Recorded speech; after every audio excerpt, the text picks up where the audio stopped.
আসসালামু আলাইকুম এভরিওয়ান, সবাই কেমন আছেন? আশা করি ভালো আছেন। আলহামদুলিল্লাহ আমরাও ভালো আছি। সামিয়াস কুকিং হাউসে সবাইকে স্বাগত জানাই। আবারও চলে আসলাম নতুন একটা রেসিপি নিয়ে। আজ আমি তৈরি করে দেখাবো 2টি ডিজাইনে বাটার বিস্কুট। তাহলে চলুন মূল রেসিপিতে। রেসিপি শুরু করার আগে আমার ছোট্ট একটা অনুরোধ থাকবে আপনাদের কাছে। আশা করি ভিডিওটা আপনাদের খুবই ভালো লাগবে। যদি ভিডিওটা ভালো লেগে থাকে তাহলে আমার চ্যানেলটা সাবস্ক্রাইব করে দিবেন, আমার পাশেই থাকবেন, ভিডিওটা প্রথম থেকে শেষ পর্যন্ত দেখবেন। তাহলে আর কথা বাড়াবো না, রেসিপি শুরু করা যাক। প্রথমে আমি এখানে একটা মিক্সিং বোল নিয়েছি, আর এখানে নিয়ে নিচ্ছি আমি বাটার হাফ কাপের মতো। এখন আমি বাটারটা খুব ভালো করে একটু মিশিয়ে নিচ্ছি। বাটারের যে আস্ত দলা ভাবটা আছে ওই ভাবটা আমি একটু ভেঙে তারপর একটু ক্রিমের মতো করে নিচ্ছি। এখন আমি দিয়ে দেব গুঁড়ো করে রাখা চিনি হাফ কাপ। চিনিটা আমি আগে ব্লেন্ডারে গুঁড়ো করে রেখেছিলাম, সেটা এখন দিয়ে দিলাম। এখন চিনি আর বাটারটা খুব ভালোভাবে আমি মিশিয়ে একটা ক্রিমের মতো করে নেব।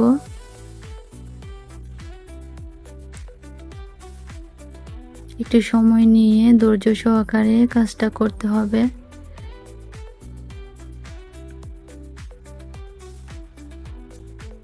দেখুন একটা ক্রিমের মতো হয়ে আসছে। এখন আমি এখানে দিয়ে দিব একটা ডিমের কুসুম। আমি একটা ডিম ভেঙে তারপর সাদা অংশটা আলাদা করে নিয়েছি, আর কুসুমটা আলাদা করে এখানে আমি দিয়ে দিচ্ছি। এখন কুসুমটাও খুব ভালো করে বাটারের সাথে মিশিয়ে নিয়েছি।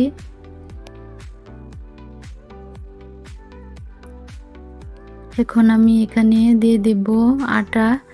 এর জন্য একটা চালনি নিয়েছি, আটাটা আমি চেলে দেব। 1 কাপ আটা দিয়ে দিয়েছি। এখন খুব ভালো করে একটু চেলে নেব। অবশ্যই চেষ্টা করবেন আটাটা চেলে নেওয়ার জন্য, তাহলে বিস্কুটটা খুব ভালো হয়। আমি অর্ধেকটা আটা চেলে নিয়েছি, আর বাকিটা পরে দেব। এখন একটু মিশিয়ে নিচ্ছি আমি।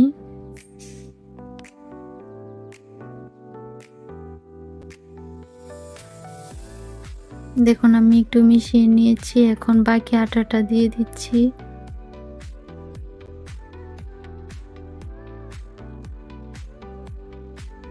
আমি সম্পূর্ণ আটাটাই চেলে নিয়েছি। এখন আমি সবগুলো উপকরণ খুব ভালো করে মিশিয়ে নেব।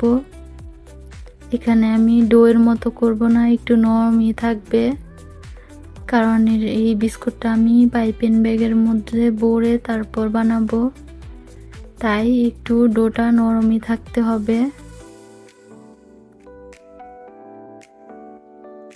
দেখুন ডোটা আমি কিছুটা মাখিয়ে নিয়েছি। এখন আমি দিয়ে দেব এখানে নরমাল পানি। আমি অল্প পরিমাণের পানি দিয়েছি, এখানে 2 টেবিল চামচের মতো। এখন পানিটাও এই ডোয়ের সাথে খুব ভালো করে মিশিয়ে নেব।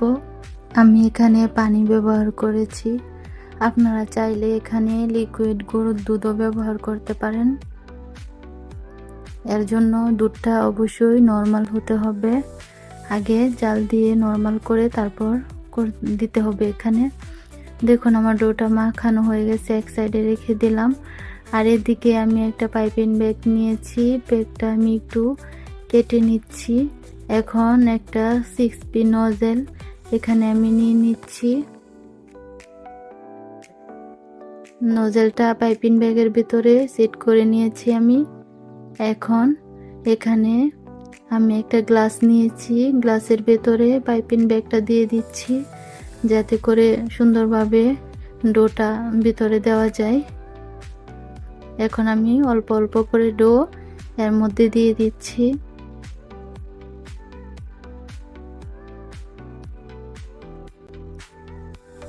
দেখুন আমার ডোটা দেওয়া হয়ে গেছে। বাকি ডোটা আমি পরবর্তীতে দিয়ে আরেকটা ডিজাইনের বিস্কুট বানিয়ে নেব। এখন আমি একটা ডিজাইন দেখিয়ে দিচ্ছি। এখন খুব ভালো করে পাইপিং ব্যাগের মধ্যে আমি ডোটা সেট করে নিয়েছি। এখন একটা থালা নিয়েছি, যে থালাতে আমি বিস্কুটগুলো বেক করব। ওই থালাতে আমি একটা লেখালেখির কাগজ দিয়ে তেল ব্রাশ করে দিয়েছি। এখন একে একে বিস্কুটগুলো সুন্দরভাবে বানিয়ে নিচ্ছি। দেখুন আমি বিস্কুটের শেপটা কিভাবে দিচ্ছি। আপনারা যে কোনো শেপই দিতে পারেন আপনাদের পছন্দ মতো।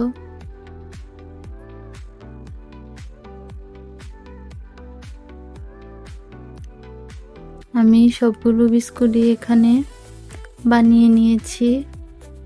এখন আমি এই বিস্কুটের থালাটা নর্মাল ফ্রিজে রেখে দেব 20 মিনিটের জন্য।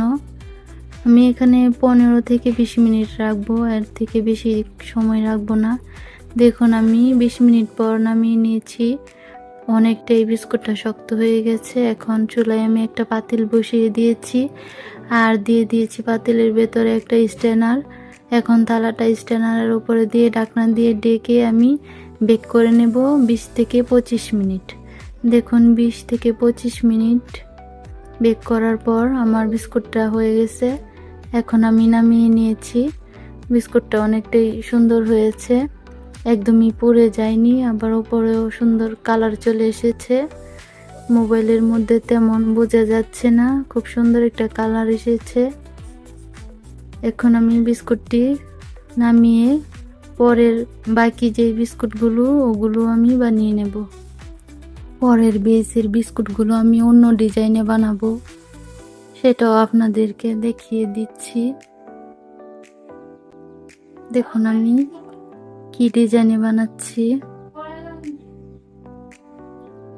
আপনারা আপনাদের পছন্দ মতো ডিজাইন করে নেবেন, শুধু যে এই ডিজাইন করতে হবে তা নয়।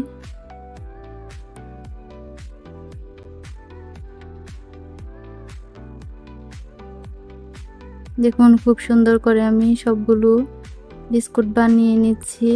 এই বিস্কুটটা খেতে মাশাআল্লাহ খুবই মজা হয়, বাচ্চা থেকে বড় সবাই পছন্দ করে বাসার। আপনারা বাজার থেকে চড়া দাম দিয়ে বিস্কুট না কিনে এভাবে বাসায় তৈরি করে খেতে পারেন। এই বিস্কুটগুলো বাজার থেকে অস্বাস্থ্যকর বিস্কুট না খেয়ে বাসায় যদি বানান, বাসার বিস্কুট হেলদিও হয়। আমি এই বিস্কুটগুলো হাত দিয়ে একটু সমান করে তারপর উপরে সুন্দর জন্য দিয়ে দিচ্ছি কিশমিশ। এখানে আপনারা চাইলে বাদামও দিতে পারেন। আমি এখানে কিশমিশই দিয়ে নিয়েছি, দেখতেও সুন্দর লাগবে, খেতেও ভালো লাগবে। দেখুন আমি বিস্কুটটা সুন্দরভাবে সাজিয়ে নিয়েছি। এখন চুলাতে বেক করতে চলে যাব। দেখুন আমি চুলাতে 20 মিনিট বেক করে নিয়েছি। বিস্কুটগুলো হয়ে গেছে, একদমই পুড়ে যায়নি, অনেক সুন্দর হয়েছে। এখন সবগুলো বিস্কুট আমি একসাথে নামিয়ে নিয়েছি। এখন পরিবেশন করে আপনাদেরকে দেখাচ্ছি। আমি দুইটা ডিজাইনের বিস্কুটই দুইভাবে আলাদা আলাদা করে সাজিয়ে তারপর দেখাচ্ছি। দেখুন যে বিস্কুটগুলো দেখতে কত লোভনীয় লাগছে, মাশাআল্লাহ খেতেও অনেক বেশি মজা ছিল। আমার বাসার সবাই পছন্দ করেছে এই বিস্কুটগুলো। আপনারাও বাসায় ট্রাই করে দেখতে পারেন, আশা করি ভালো লাগবে। আমার ভিডিওটা যদি আপনাদের একটু হলেও উপকারে আসে আর একটু হলেও ভালো লাগে, তাহলে আমার চ্যানেলটা সাবস্ক্রাইব করে দেবেন। আর যারা যারা সাবস্ক্রাইব করে দিয়েছেন তাদেরকে অসংখ্য অসংখ্য ধন্যবাদ। আর এতক্ষণ যারা আমার ভিডিওটা দেখেছেন তাদেরকে সবাইকে জানাই আমার অন্তরের অন্তরস্থল থেকে অনেক অনেক দোয়া ও ভালোবাসা। সবাইকে অনেক অনেক ধন্যবাদ। তাহলে আজকের মতো আমি এখানেই বিদায় নিচ্ছি।